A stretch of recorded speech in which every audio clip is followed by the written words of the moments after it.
Hi guys, እንዴት ናችሁ? ዛሬ በተለየ ሴትአፕ እንደዚህ ፑል ውስጥ ሆኜ ነው ቪዲዮ የምቀርጽላችሁ። ባይ ዘ ዌይ ስዊሚንግ አልችልም። እሺ ስዊም ማድረግ እንዳይመስላችሁ ዝም ብዬ ውሃ ውስጥ ለመምጣት ይሄንን ሙቀት ቀዝቀዝ ያለ ውሃ ውስጥ ሆኖ ለማሳለፍ ነው። ይሄንን አጋጣሚ ተጠቅሜ ለምን ሪኮርድ አላደርግላችሁም ብዬ አስቤ ነው። ዲስ ዊክ ቲክቶክ እና ኢንስታግራም ላይ የምታውቁኝ ሰዎች ካላችሁ ፖስት አድርጌ ነበረ። እያንዳንዱ በዚህ ሳምንት የወሰድኩት ትሬድ ወደ ስቶፕ ሎሴ ነው ሲሄድ የነበረው። በጣም ፍራስትሬቲንግ ኤክስፒሪየንስ ነበር። የምርም በጣም አዝኜ ነበር። ላይክ ኤቭሪ ትሬድ በቃ የገባው ትሬድ በሙሉ ወደ ስቶፕ ሎስ ነው ቀጥታ ሲሄድ የነበረው። ይሄንን ኤክስፒሪየንስ ለምን ከናንተ ጋር ዶክመንት አድርጌ ሼር አላደርገውም ብዬ አስቤ ነው ዛሬ የመጣሁት።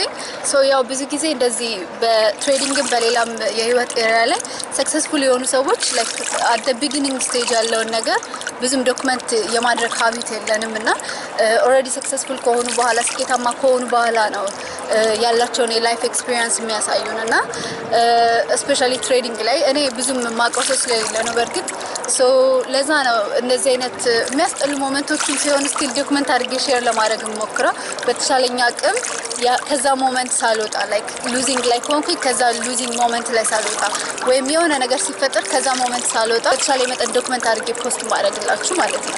ዲስ ዊክ እንዳልኳችሁ ሁሉንም ትሬዶች ዶክመንት ለማድረግ ሞክሬያለሁ፣ ጆርናል ለማድረግ ሞክሬያለሁ።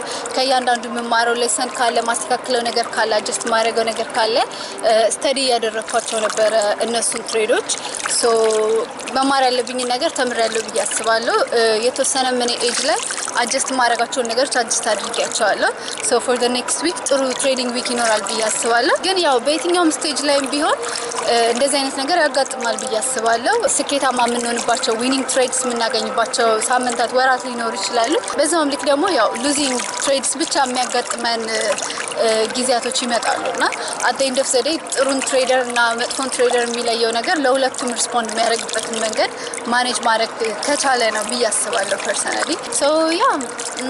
ሌላው በጣም ኢንሳይትፉል ነገር ያገኘሁት ነገር ምንድን ነው? በተደጋጋሚ የምንሰማው ነገር አለ አይደለ? ላይክ 90% ኦፍ ትሬደርስ ብዙ ጊዜ ገንዘባቸውን ሉዝ እንደሚያደርጉ ትሬዲንግ ምናምን የምንሰማው ነገር አለ እና ያነበብኩት ነገር ላይ ምንድን ነው የሚለው ብዙዎቻችን ላይክ ስንጀምር እነሱ 90% ኦፍ ትሬደርስ ላይክ ጎበዝ ሰዎች አይመስሉንም፣ ስማርት ሰዎች አይመስሉንም፣ ዲሲፕሊን ሰዎች አይመስሉንም እና ልክ ትሬዲንግ ላይ ስንገባ ከነሱ የተሻለኛ ፐርፎርም ማድረግ እንደምንችል ዲሲፕሊን መሆን እንደምንችል ምናምን እንደምናስበው እና ሩቅ አድርገን እንደምናስባቸው 90% ኦፍ ትሬደርስ ሲባል እኛን ራሳችንን ጨምረን አናስብም እና ያነበብኩት ነገር ላይ ምንድን ነው የሚለው እነዚህ 90% ኦፍ ትሬደርስ ብዙ ጊዜ አብዛኛውን ጊዜ አንትርፕረነርስ ናቸው፣ ስራ ፈጣሪዎች ናቸው። ሃይሊ ኤጁኬትድ የሆኑ ሃይሊ ዲሲፕሊንድ የሆኑ ላይክ በሌላው የህይወታቸው ክፍል ላይ በሙሉ ሰክሰስፉል ሊያደርጋቸው የሚችሉ ነገሮች በሙሉ ያላቸው ሰዎች ናቸው እና ስቲል ያ ሁሉ ኳሊቲ ኖሯቸው ትሬዲንግ ላይ ሲመጡ ነው ፌል የሚያደርጉት እና እሱን ነገር ሳነብ ኢትስ ሶ ሾኪንግ ለኔ በጣም ሾኪንግ የሆነ ፋክት ነበረ።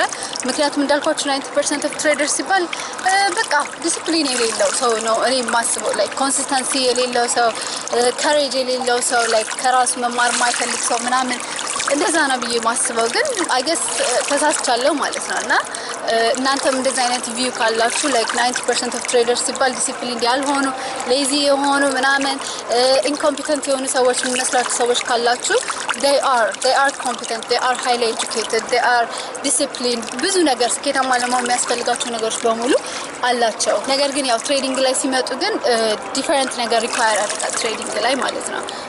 እሱን ነገር አውቀው ራሳቸውን አዳፕት ማድረግ የቻሉ ሰዎች ናቸው አት ኤንድ ኦፍ ዘ ዴይ ሰክሰስፉል የሚሆኑት።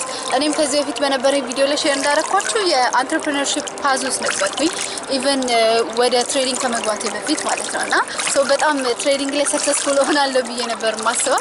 እስቲ ሰክሰስፉል መሆኔ አይቀርም፣ ግን ሌሎች ቦታዎች ላይ የጠቀሙኝ ነገሮች፣ ቢዝነስ ላይ የጠቀሙኝ ነገሮች በሙሉ እዚህ ጋር ብዙም ኖርማል ቲንኪንግ ስኬታማ ስለማያደርግ ትሬዲንግ ማለት ነው እና አጠቃላይ ከሂውማን ኔቸር ሰዎች ከምናስቡበት መንገድ ውጪ የተለየ አይነት ቲንኪንግ ስለሚያስፈልገን የተለየ አይነት እይታ ስለሚያስፈልገን ማለት ነው። እሱን ነገር ከእናንተ ጋር ሼር ላደርጋችሁ ብዬ ነው። ኢንሳይትፉል እንደሆነ ተስፋ አደርጋለሁኝ። ዲስ ዊክ የነበረኝ ትሬዲንግ አፕዴት ይህንን ይመስላል። አዲስ እየጀመራችሁ ያላችሁ ሰዎች ካላችሁ ተስፋ አትቁረጡ፣ ተስፋ አንቁረጥ። ሁልጊዜም ራሳችንን ለማሻሻል ዝግጁ እንሁን፣ ከስህተቶቻችን ለመማር ዝግጁ እንሁን። በጊዜው ይደርሳል እና ትሬዲንግን እንደ ሎንግ ተርም እንየው። በአንድ አመት በሁለት አመት ሳይሆን ላይክ ለሚቀጥለው 10 አመት 20 አመት እንደ ካሪር ፓዝ ትሬዲንግን የምንወስደው ቢሆን ኖሮ እንዴት ነው ትሬድ የምናደርገው በሚል አንግል ትሬድ እናድርግ። እንደ ሎንግ ተርም የምናየው ከሆነ ያው ምን ያህል ሎንግ ተርም ካሪየርን ቢልድ ለማድረግ የሚያስፈልገውን ትግስት፣ የሚያስፈልገውን ሃርድ ወርክ፣ የሚያስፈልገውን ኤቭሪቲንግ እናውቀዋለን እና ልክ እንደዛ ትሬዲንግንም እንድናየው ይሁን ብዬ አስባለሁ። ሌላው ነገር ደግሞ ያው ኮንሲስተንሲ ነው። ሁልጊዜም ጌሙ ላይ መገኘት ያስፈልጋል። ፌል እያደረግንም ቢሆን ላይክ ዊን እያደረግንም ቢሆን ጌሙ ላይ በየጊዜው መገኘት ያስፈልጋል። ጀስት ላይክ እንደ ጂም ኦር ሌላ የህይወታችሁ ኤሪያ ላይ ኮንሲስተንሲ በጣም ትልቅ ድርሻ ይወስዳል።